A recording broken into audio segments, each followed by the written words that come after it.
आपने नेताजी और समाजवादियों का नाम क्यों नहीं लिखा? जिन लोगों ने फिल्म देखी होगी, अगर यूट्यूब, नेटफ्लिक्स तमाम प्लेटफॉर्म है और आखिरी में यही आता है कि एक पिछड़ी जाति की सरकार आई, उसने पूनम देवी पर मुकदमे वापस लिए और न केवल मुकदमे वापस लिए बल्कि छुड़वाया। और हमें खुशी इस बात की कि नेताजी ने उनके साथ जो व्यवहार हुआ, जो अपमान हुआ था, उसको सम्मान बदलने के लिए नेताजी ने और समाजवादी पार्टी ने लोकसभा में पहुंचाने का काम किया। और ये शर्त थी, बहुत लोग इतिहास से नहीं जानते होंगे, वो शर्त ये थी जब आत्मसमर्पण हुआ था, उस समय मुख्यमंत्री अर्जुन सिंह जी थे और उस समय आत्मसमर्पण हुआ था कि जो डाकू इस समय आत्मसमर्पण कर रहे हैं, इन सब को छोड़ दिया जाएगा। उस समय जिन ने आत्मसमर्पण किया था सब जगह छोड़ दिए गए थे कि पूनम देवी को आगे फूट जाए भैया अन्य को तेरा को। इसीलिए उसी आधार पर नेताजी ने उनके केस वापस लेकर के लोकसभा में भी पहुंचाने का काम किया। जहाँ इतिहास ये है, भाई अगर आज के समय पर हम लोग कहीं मुगले आजम का नाम ले दें तो न जाने कितनों को परेशानी हो जाएगी। ये समय ऐसा है कि इतिहास को अलग अलग तरीके से देख रहे हैं लोग, और इस समय पर अगर हम लोग कहीं ये कह दें कि मुगले आजम की फिल्म बनाने वाला वो पैदा अगर हुआ था तो अपने इटावाई में पैदा हुए थे के आज से, शायद वैसी फिल्म कभी नहीं बनी होगी जो मुगले आजम की फिल्म बनी है। उसको बनने में भी न जाने कितने भैया फोटो खींच दो। ये भी इतिहास है इटावा और हमारा आपका औरिया का। जहाँ ये इतिहास है वही ये भी है कि बहुजन समाज पार्टी के संस्थापक को अगर लोकसभा में किसी ने पहुंचाया था तो यही के मतदाता खड़े हुए हैं। ऊपर उठाओ, ऊपर वो जीत नहीं पा रहे थे कहीं से, वो नहीं जीत पा रहे थे कहीं। वो राजनीतिक परिस्थितियां कैसी थी, हमारे पूर्ण सांसद आदरणीय इनके सामने नहीं कहना चाहिए, लेकिन ये बात इतिहास में कि उस समय पर संस्थापक जी को, काशीराज जी को अगर जिताने का काम किसी ने किया था तो नेताजी और समाजवादी लोगों ने लोकसभा में।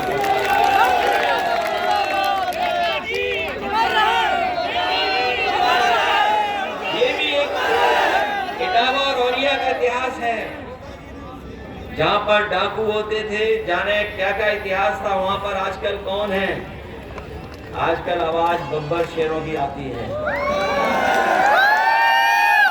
ये लाइन सफारी जो बनी है देश की पहली है, पहली लाइन सफारी है जहाँ पर शेर पैदा हो रहे हैं, जहाँ पर कभी डाकू बनते थे लोग, डाकू बनते थे, वहां पर आजकल शेर पैदा हो रहे हैं। और अभी सुनने में आया 1 महीना हुआ नहीं है, 3 शेर और पैदा हो गए वहां पर। जब गोरखपुर वालों को शेर चाहिए था, गोरखपुर वालों को शेर चाहिए था, तो हमारे पत्रकार साथी जानते होंगे शेरों को किसी ने खाना खिलाया तो इटावा वालों ने खाना खिलाया था। वही शेर गए हैं गोरखपुर, गाड़ रहे हो वहाँ पे भी। और वो गोरखपुर वाले ऐसे हैं बैठ के ले जाओ तुम, बैठ के कि वो शेर को खुले में नहीं रख सकते हैं। जो गोरखपुर वाले हैं वो शेर को खुले में नहीं रख पा रहे हैं, रखा है। लेकिन हमारी इटावा की लाइन सफारी ऐसी है जहाँ पिंजरों में नहीं रखना है, शेरों को खुले में छोड़ना है। इसलिए एक ये भी इतिहास है, इसलिए मैं आप सबको कहना चाहता हूँ कि बाबा साहब भीमराव अम्बेडकर जी की आज प्रतिमा लगाकर हम लोगों को उस विचारधारा से जोड़कर हमारे सांसद और उनके साथियों ने बहुत बड़ा काम किया है, क्योंकि बाबा साहब भीमराव अम्बेडकर जी का इतिहास पढ़ते होंगे हम और आप, तो उनसे बड़ा स्कॉलर, उनसे बड़ा इकोनॉमिस्ट, उनसे बड़ा सोशल रिफॉर्मर, समाज सुधारक, अर्थशास्त्री और अधिवक्ता इतना जानकार कोई नहीं रहा। इसीलिए वो संविधान सभा के अध्यक्ष बने। न केवल वो संविधान सभा के अध्यक्ष बने, जिस समय वो बने हैं इसीलिए बनाया गया था कि उनके बनने से सबसे अच्छा हमारा संविधान बनेगा।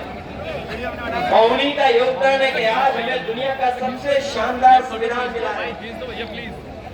वो संविधान इसलिए भी बनाने में कामयाब हुए क्योंकि उन्होंने जीवन भर भेदभाव देखा था, बचपन से लेकर के, और पूरी उम्र उन्होंने भेदभाव देखा। उनके बारे में जिन्होंने पढ़ा होगा वो जानते होंगे कि जब स्कूल की कक्षा में जाते थे उस समय भी उन्हें भेदभाव का सामना करना पड़ता था। अगर तालाब जहाँ पर जानवर पानी पी सकते थे वहां पर भी पानी अलाउ नहीं था, लेने नहीं जा सकते थे। इतना बड़ा भेदभाव था। और पढ़ाई से लेकर के समाज में और जगह भी उन्हें हर तरह का भेदभाव का सामना करना पड़ा। वो जो हजारों साल पुरानी बुराई जो हमारे समाज में है, याद रखना साथियों, आज भी खत्म नहीं हुई है। और इसलिए खत्म नहीं हुई है क्योंकि बुराई को बढ़ाने वाले लोग आज भी समाज में हैं। हमने आपने देखा कि अगर कोई मंदिर चला गया तो मंदिर में जाने की आपको इजाजत नहीं थी।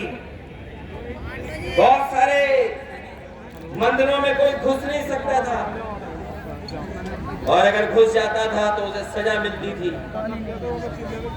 न केवल सजा बल्कि दूसरी भावना से भी देखा जाता था। इस तरीके से आदमी को आदमी से इस तरह की घृणा करना दुनिया में कहीं नहीं देखा जाता है, केवल हमारे देश में देखा जाता है। मुझे याद है कि पिछले चुनाव में जब मैं एक मंदिर में गया और मंदिर के दर्शन कर करके जब हम लोग लौटे तो बाद में पता लगा कि भारतीय जनता पार्टी के लोगों ने उसे गंगा जल से मंदिर धुलवाया था मंदिर, जबकि वहां के पंडित जी मना कर रहे थे कि मत धोइए, ये कोई पहली बार नहीं आ रहे हैं। लेकिन भारतीय जनता पार्टी के लोगों ने मंदिर धोया। आपने अखबारों में खबरें भी पढ़ते होंगे कि एक जज साहब जब कुर्सी पर बैठे तो उन्होंने कुर्सी को गंगा जल से धुलवाया।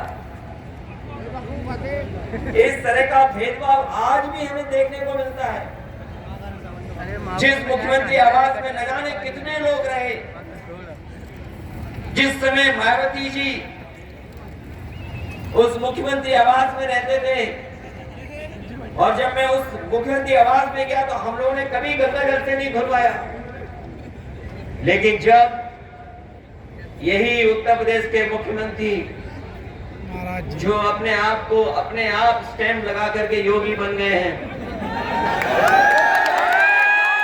मुख्यमंत्री आवास में गए तो गंगा जल से मुख्यमंत्री आवास धुलाया गया था।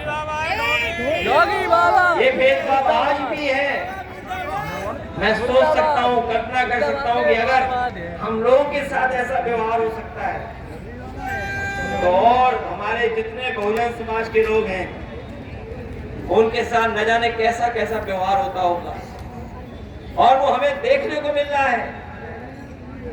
हमारा आरक्षण छीना जा रहा है, हम लोगों को कहीं आगे बढ़ने का मौका नहीं दिया रहा है। सरकारी स्कूल बंद किए जा रहे हैं, संस्थाओं में अपने लोग बैठा करके अपने लोगों का अपॉइंटमेंट किया जा रहा है।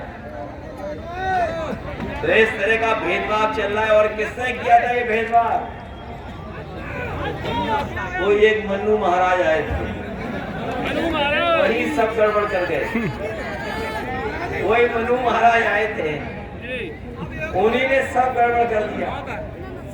अगर कोई हमें और आपको सम्मान दिलाता है तो ये बाबा साहब भीमराव अम्बेडकर जी का सम्मान है।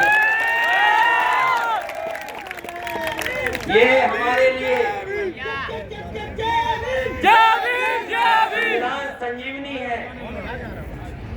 ये हम चाहते हैं देश संविधान से चले, लेकिन कुछ लोग अपने अहंकार से देश को चलाना चाहते हैं।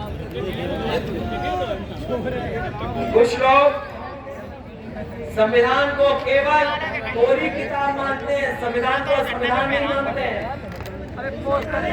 और हम तो कहना चाहते हैं कि जिस तरीके से एक नारा दिया गया है, जय जवान जय किसान जय संविधान, तो उसमें एक बात और जोड़ ली जाए, जय जवान जय किसान और जय संविधान। ये संविधान हमारे लिए बुनियाद है, बुनियाद। ये बुनियाद है हमारे लिए जो बाबा साहब भीमराव अम्बेडकर जी ने दिया। ये संविधान हमारे लिए कर्म ग्रंथ है। ये जो लोग अपने मन विधान से चलाना चाहते हैं, मन विधान से चलाना चाहते हैं, उन्हें हम लोग कहना चाहते हैं कि ये देश बाबा साहब भीमराव अम्बेडकर जी के संविधान से चलेगा। उसके लिए हम लोग संकल्प ले रहे हैं। संविधान हमें हक दिलाता है, हक दिलाता है हमें और आपको। संविधान हमें हक दिलाता है। जो लोग हमारा आपका हक मानना चाहते हैं, वही लोग संविधान विरोधी हैं। और याद रखना, अगर संविधान कमजोर होगा तो हमारा लोकतंत्र कमजोर होगा, और लोकतंत्र कमजोर होगा तो तानाशाही आएगी। और ये देश को एक तंत्र के लिए, एक तंत्र की तरफ ले जाना चाहते हैं। जो लोग मन विधान से चलना चाहते हैं, वो एक तंत्र की तरफ ले जाना चाहते हैं, तभी वो एक रंगी है। वो लोकतंत्र के पक्ष लोग नहीं हैं, नारंगी है, नारंगी।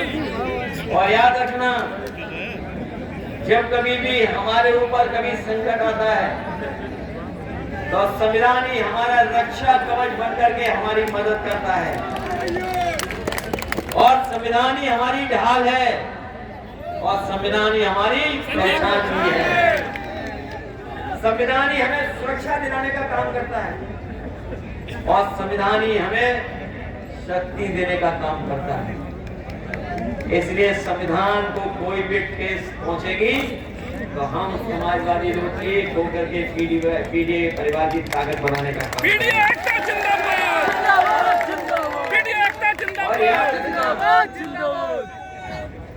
अभी तक तो पीडीए को बचाया संविधान ने, अब हमारे पीडीए परिवार के लोगों की जिम्मेदारी है संविधान बचाने की। पूरी जिम्मेदारी है भैया। ये लोग जो कह रहे हैं कि 80-20 की लड़ाई होने वाली है, जो गणित ही नहीं जानते, 46 में 56 बोलते हैं। उनकी गिनती सुनी आपने, 46 में 56 वाली। न केवल 46 में 56 की गिनती, इधर ये जो क्रिकेट लोकप्रिय हुआ है, यहाँ जितने नौजवान हैं सब क्रिकेट खेलना जानते हैं।